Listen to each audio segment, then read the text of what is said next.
Good morning students. सभी लोग live आ जाइए। सभी लोग लाइव आ जाइए। आपकी क्लास स्टार्ट हो चुकी है।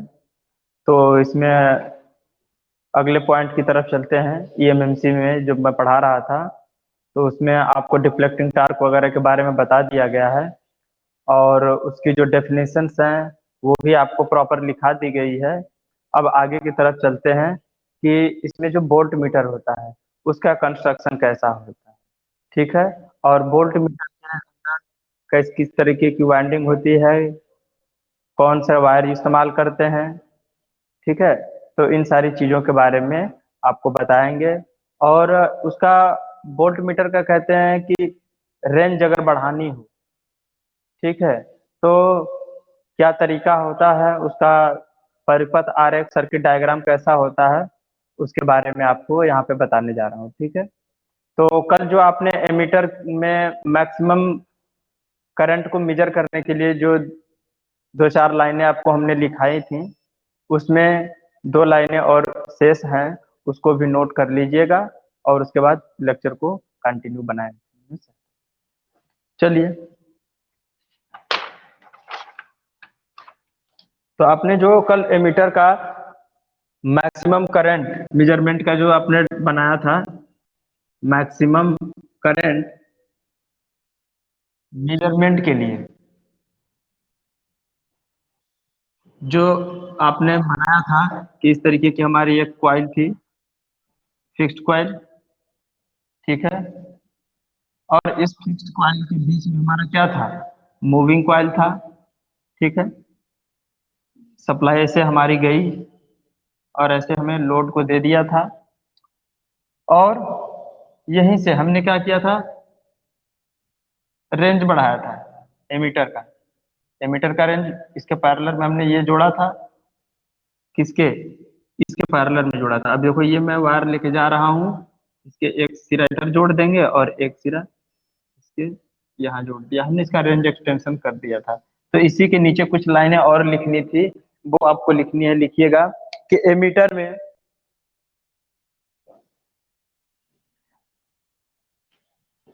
लिखता हूं, एमीटर में स्थिर कुंडली, एमीटर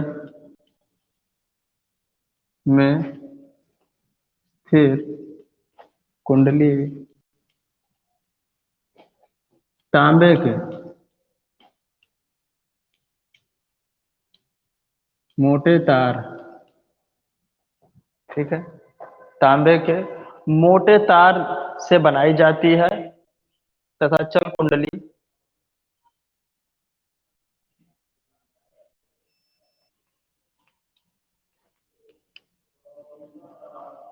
तथा चल कुंडली सदैव पतले तार से बनाई जाती है।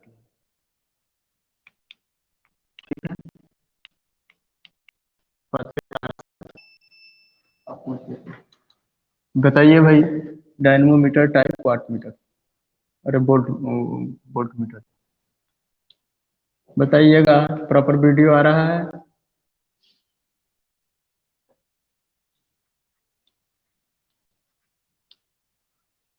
जरूर। नहीं आ रहा, नहीं आ रहा। अच्छा,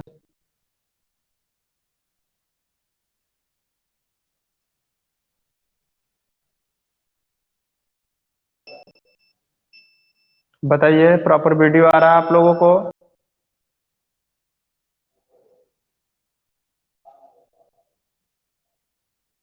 क्यों वीडियो नहीं आ रहा क्या? वीडियो नहीं आ रहा?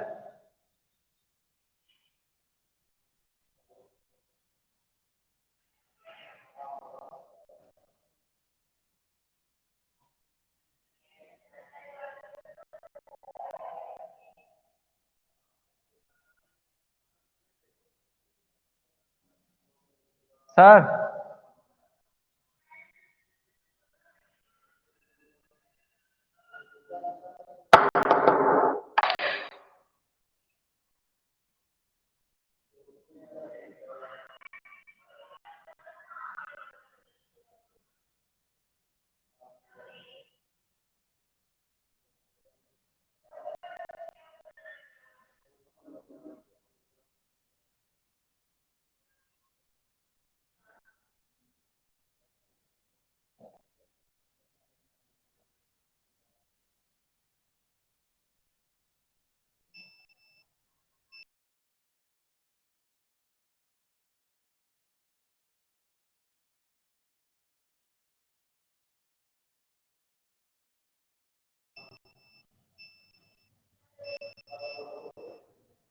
अब आ रहा है। डियर स्टूडेंट बताओ, ये कुछ थोड़ा टेक्निकल प्रॉब्लम है।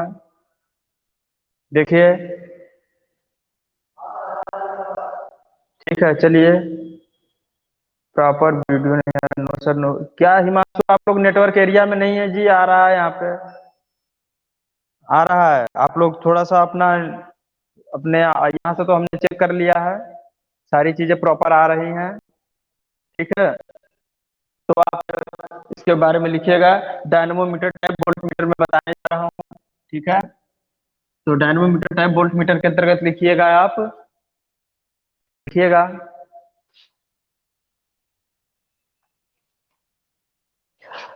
यदि डायनमोमीटर टाइप उपयंत्र को, यदि यदि dynamometer type dynamometer type instrument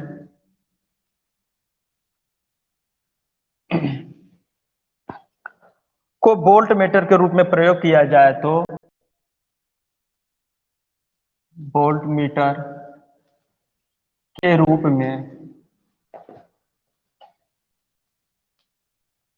में यूज किया जाए तो उपयंत्र को, तो इंस्ट्रूमेंट की फिक्स्ड कॉइल, ठीक है, फिक्स्ड तथा मूविंग मूविंग कॉइल्स सदैव पतले तार से बनाई जाती है।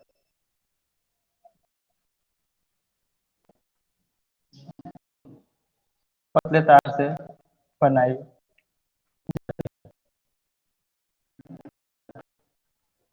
कट रहा है क्या?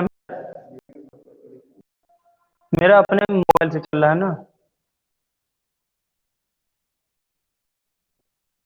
स्थिर तथा चल कुंडलियां एक उच्च प्रतिरोध, फिक्स्ड तथा मूविंग कॉइल, फिक्स्ड तथा मूविंग कॉइल, फिक्स्ड तथा मूविंग कॉइल एक हाई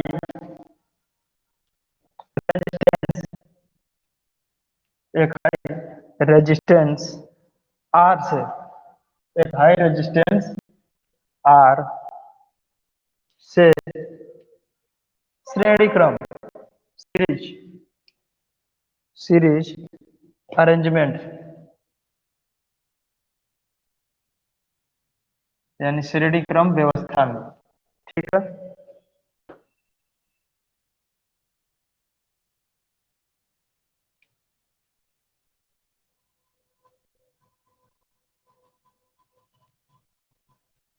सीरीज अरेंजमेंट में लगा होता है।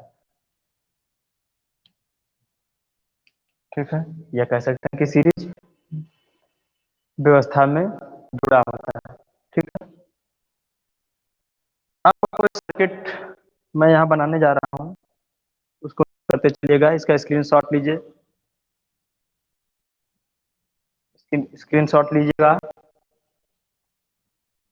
ये 2 पॉइंट है।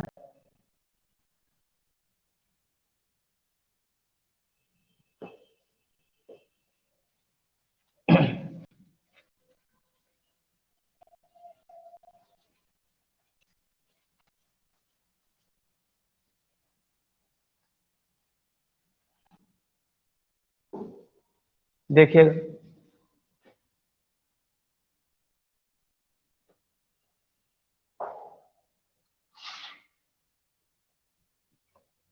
देखिए हमारे पास क्या है, 2 लाइन है। ठीक है, अब इसको, ये हमारे पास फिक्स्ड कॉइल है।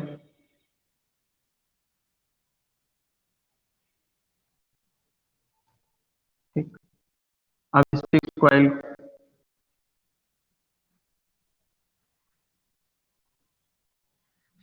ठीक है, अब इस फिक्स्ड कॉइल के बीच में क्या लगाएंगे? हम लगा देंगे मूविंग कॉइल। ठीक है, तो ये हमारा फिक्स्ड कॉइल हो गया, ये भी हमारा फिक्स्ड कॉइल है। ये हमारे पास फेस है, चाहे लाइन है, एक लाइन यहाँ से है, और इसी के क्या कहेंगे, सीरीज, श्रेणी क्रम में हमने कहा था, तो इसी के सीरीज में क्या लगा देंगे, एक हाई रेजिस्टेंस लगा देंगे R, ठीक है। और इसको ला करके यहाँ से जोड़ेंगे, और एक को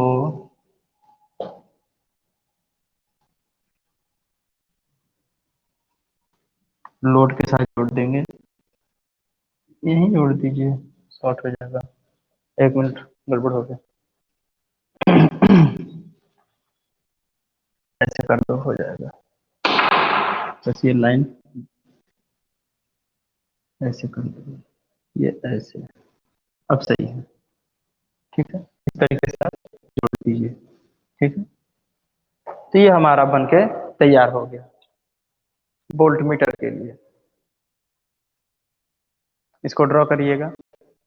हमारा देखो सप्लाई यहाँ से आ रही है, इस कॉइल से होते हुए इस कॉइल में भी जा रही है। इस कॉइल में जाने के बाद जो मूविंग कॉइल है, तो मूविंग कॉइल का एक टर्मिनल कहाँ जुड़ा होना चाहिए, सप्लाई से, ठीक है। सप्लाई करंट जिस कंडक्टर के थ्रू आ रही है ना, देखो इसके साथ जुड़ा हुआ है कि नहीं। अब इससे घूम करके करंट दूसरे इसके कॉइल के दूसरे हिस्से से निकल करके आती है, और ये लोड की तरफ जा रही है, और उसी के सीरीज में हमारा क्या लगा हुआ है, रजिस्टर लगा हुआ है, हाई रजिस्टर, ठीक है।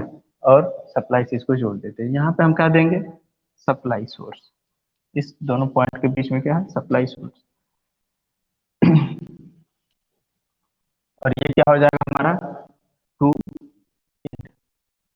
यहाँ पे लोड, लोड हो जाएगा हमारा इलेक्ट्रिक लोड के लिए, ठीक। बना लीजिए इसको।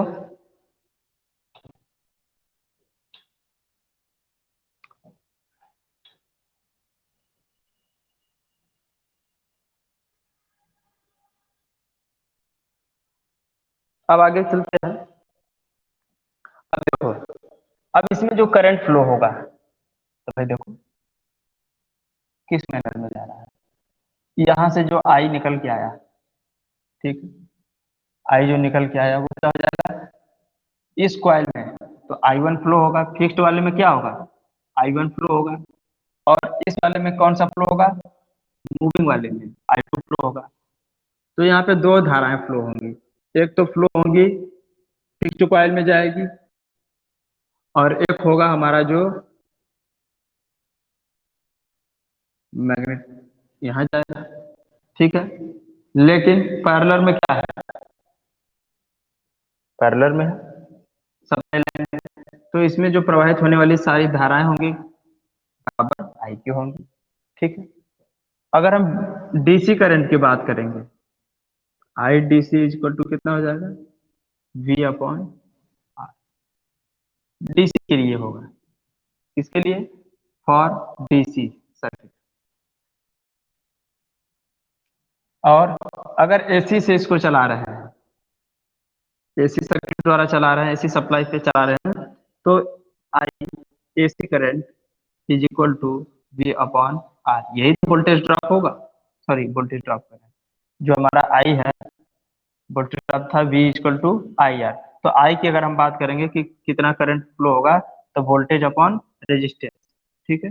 ये किसके लिए हो जाएगा, फॉर एसी, ठीक है, नोट करिएगा।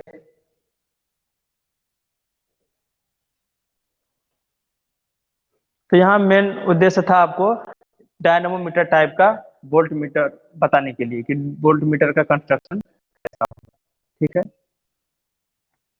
अब इसको रफ करता हूँ, आगे लिखिएगा, मूविंग कॉइल इंस्ट्रूमेंट के एडवांटेज एंड डिसएडवांटेज।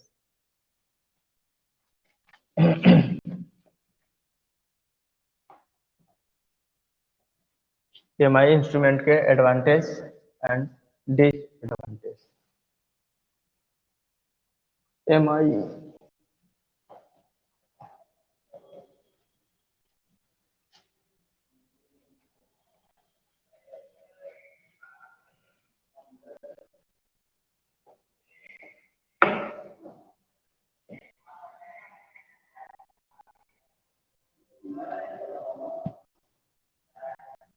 लिखिएगा।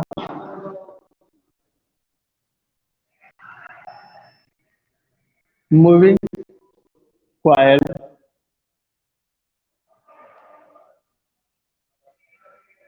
इंस्ट्रूमेंट है।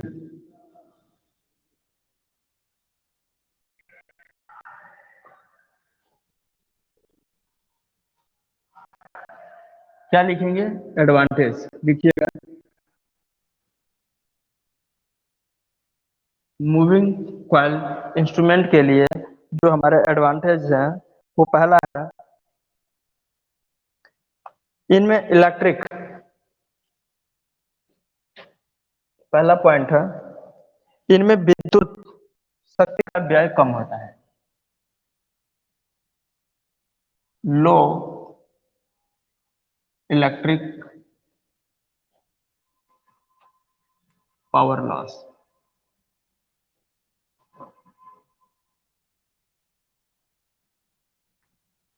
चाहे लेस, है ना, लेस। दूसरा पॉइंट इसमें है स्केल रेंज, स्केल रेंज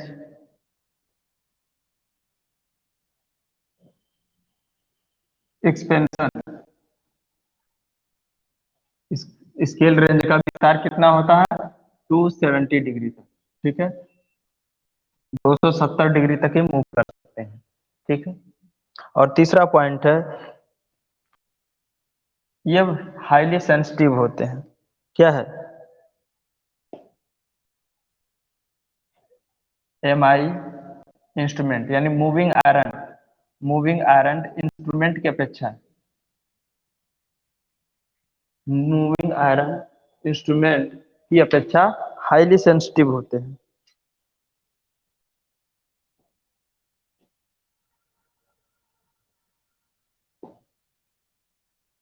या फिर तुलना में लिखी, कुछ शब्द ऐसे होते हैं जो समझने में त्रुटियां उत्पन्न करते हैं, तो सीधा सीधा लिखिए तुलना में highly, highly sensitive, highly sensitive होते। ठीक है। Next point,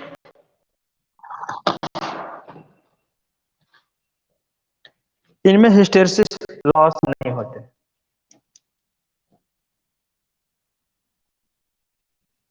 no hysteresis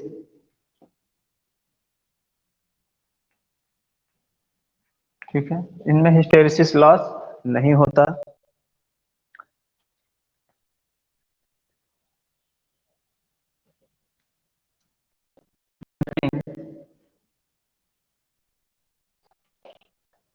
system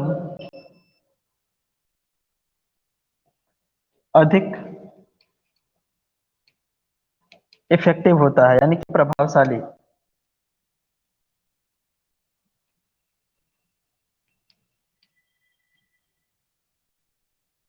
ठीक है। और नेक्स्ट है 6 नंबर पॉइंट, इसमें लिखिएगा टॉर्क वेट अनु रेशियो हाई होता है। टॉर्क वेट हाई होता है। टॉर्क वेट क्या होता है? टॉर्क वेट रेशियो हाई का मतलब ये होता है कि पहली बात, इसमें डिफ्लेक्टिंग टॉर्क के ऊपर है ना। तो डिफ्लेक्टिंग टॉर्क तीव्र गति से देता ही है। ठीक है, क्योंकि इसमें दो मैग्नेटिक फ्लक्स क्रिएट होते हैं। ठीक है। और इलेक्ट्रोमैग्नेटिक होने के कारण, है ना, इलेक्ट्रोमैग्नेटिक होने के कारण नेचर का, इलेक्ट्रोमैग्नेटिक नेचर का होने के कारण इनके अंतर्गत डिफ्लेक्टिंग टॉर्क बहुत तीव्र गति से होता है।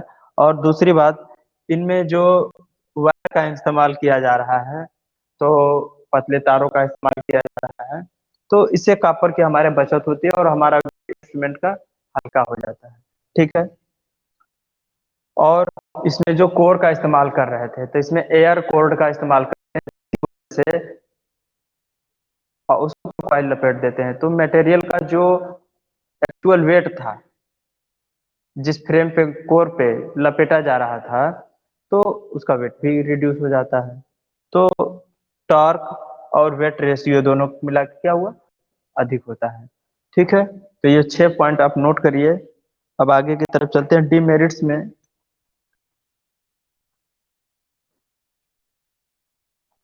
डीमेरिट्स में क्या है, नोट करिएगा। इनकी दो ही डिमेरिट्स ज्यादातर देखने को आती है, परेशानी करती है। वो ये है कि पहला तो इनका कास्ट अधिक होता है। क्या होता है, कास्ट अधिक होता है। और दूसरा होता है एमआई इंस्ट्रूमेंट की अपेक्षा, एमआई इंस्ट्रूमेंट की अपेक्षा की तुलना में, कंपैरिजन में इनका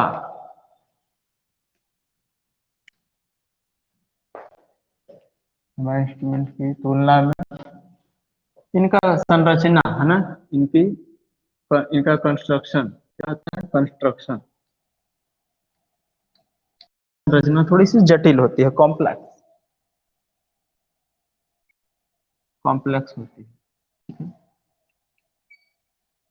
क्योंकि दो फिक्स्ड कॉइल हमें बनानी पड़ती है। ठीक है, और ये क्या है, इस वजह से क्या होता है, ये महंगे पड़ जाते हैं, है ना। यह उपयंत्र इंस्ट्रूमेंट महंगे होते हैं।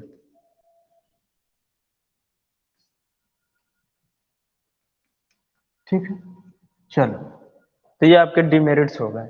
अब इसके बाद, अब यहीं पे मैं इसको ईएमएमसी को रोकता हूँ, क्योंकि इसके बाद आगे आपका एमीटर और वोल्ट मीटर को रेंज है ना, एमीटर और वोल्ट मीटर का जो रेंज है उसके एक्सटेंशन करने की क्रिया विधि आ जाएगी। तो उससे पहले मैं आपको लेके चल रहा हूँ परमानेंट मैग्नेट की तरफ। तो परमानेंट मैग्नेट वाला भी आज ही के लेक्चर में खत्म कर लीजिए। थोड़ा सा हाथ की गति से बढ़ाइएगा।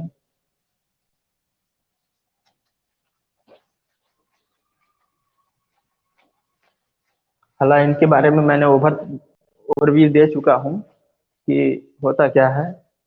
एक परमानेंट मैग्नेट बना करके उसके पास कोई आयरन का टुकड़ा ले आकर के उसके क्षेत्र में रखेंगे, तो जाहिर सी बात है, या आयरन का टुकड़ा कह रहे हैं, कोई मूविंग कॉइल किसी चुंबकीय क्षेत्र में रखेंगे, तो वो क्या करेगा, वो उसको मूव कराने का प्रयास करेगा। तो लिखिएगा पीएमएमसी टाइप इंस्ट्रूमेंट। यहाँ तक तो दिख ही रहा होगा, पी एम एम सी। ठीक है, permanent magnet, permanent magnet moving coil instrument. ठीक है, इसका मतलब होता है अस्थाई, सॉरी, अस्थाई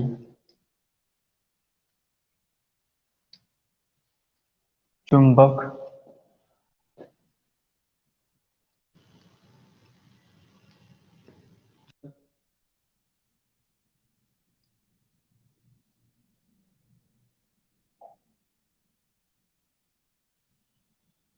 चल कुंडली, कॉइल का मतलब होता है कुंडली, उपयंत्र।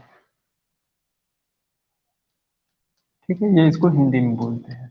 अब इसके नीचे लिखिएगा, इंट्रोडक्शन में लिखिएगा, इस उपयंत्र में, इस उपयंत्र में, इंट्रोडक्शन दीजिएगा।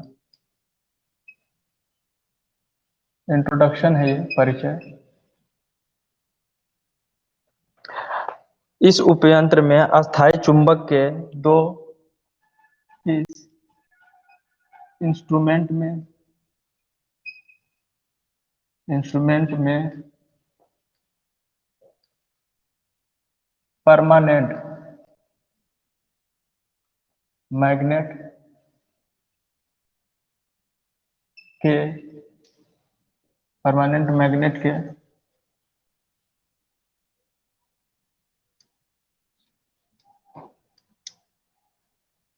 परमानेंट मैग्नेट के दो ध्रुवों के चुंबकीय।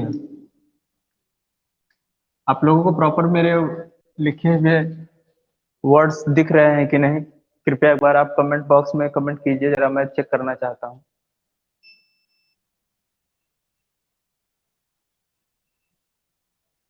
कुछ नहीं दिख रहा है।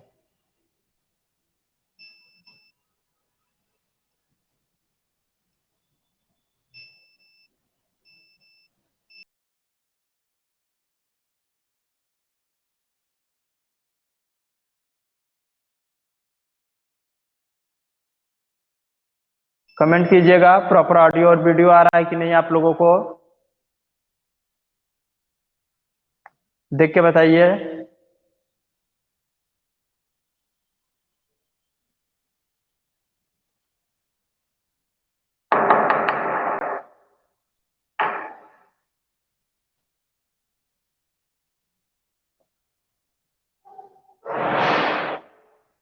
आ रहा है कि नहीं?